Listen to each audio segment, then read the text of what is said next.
rigors of life in the 19th century, she felt a kinship. "Ruthless old bastard," said the voice of Hank Breslin. "That's where McKettricks get their arrogance, from him." "Be quiet," Sierra repeated, thrusting her hands deeper into her coat pockets. She stood in silence for a long moment, listening to the rattle-throated hum of the station wagon's engine, the lonely cry of a nearby bird, the thrum of blood in her ears. A piney scent spiced the air. Sierra turned, saw the marble angels marking the graves of Angus McKettrick's wives, Georgia, mother of Rafe, Cade, and Jeb, Concepcion, mother of Kate.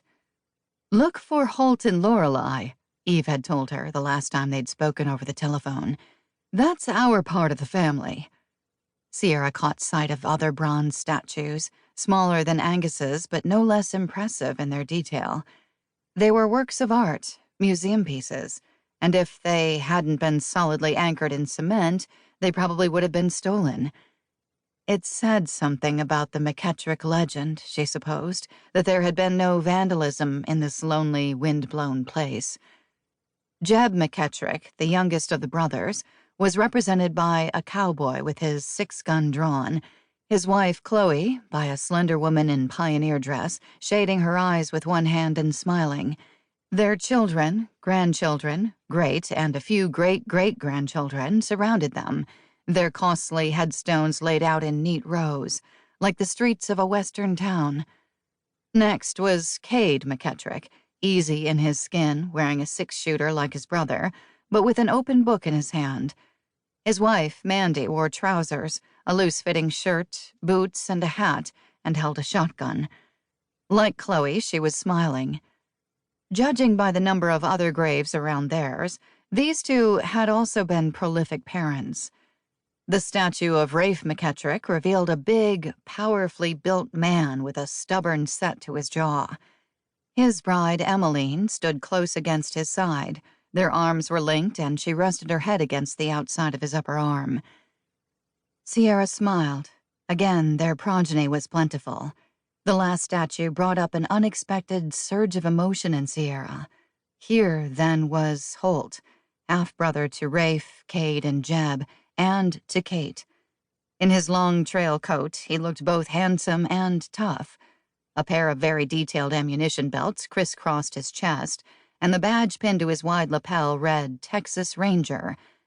Sierra stared into those bronze eyes, and once again felt something stir deep inside her. "I came from this man," she thought. "We've got the same DNA." Liam gave a jarring blast of the car horn, impatient to get to the ranch house that would be their home for the next 12 months. Sierra waved in acknowledgement, but moved on to the statue of Lorelei.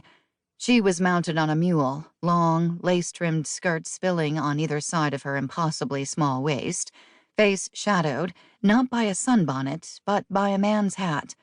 Her spirited gaze rested lovingly on her husband, Holt. Liam laid on the horn.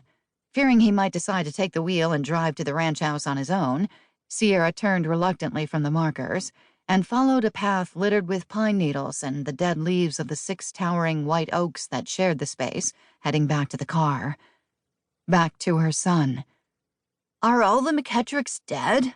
Liam asked, when Sierra settled into the driver's seat and fastened the belt.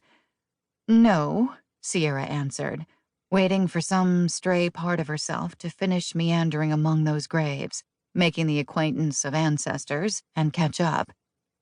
"We're McKettricks, and we're not dead. Neither is your grandmother, or Meg."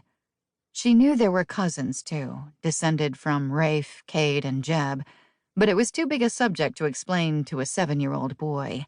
Besides, she was still trying to square them all away in her own mind. "I thought my name was Liam Breslin," the little boy said practically. It should have been Liam Douglas, Sierra thought, remembering her first and only lover. As always, when Liam's father, Adam, came to mind, she felt a pang, a complicated mixture of passion, sorrow, and helpless fury. She and Adam had never been married, so she'd given Liam her maiden name. "We're McKettricks now," Sierra said with a sigh. "You'll understand when you're older." She backed the car out carefully, keenly aware of the steep descent on all sides, and made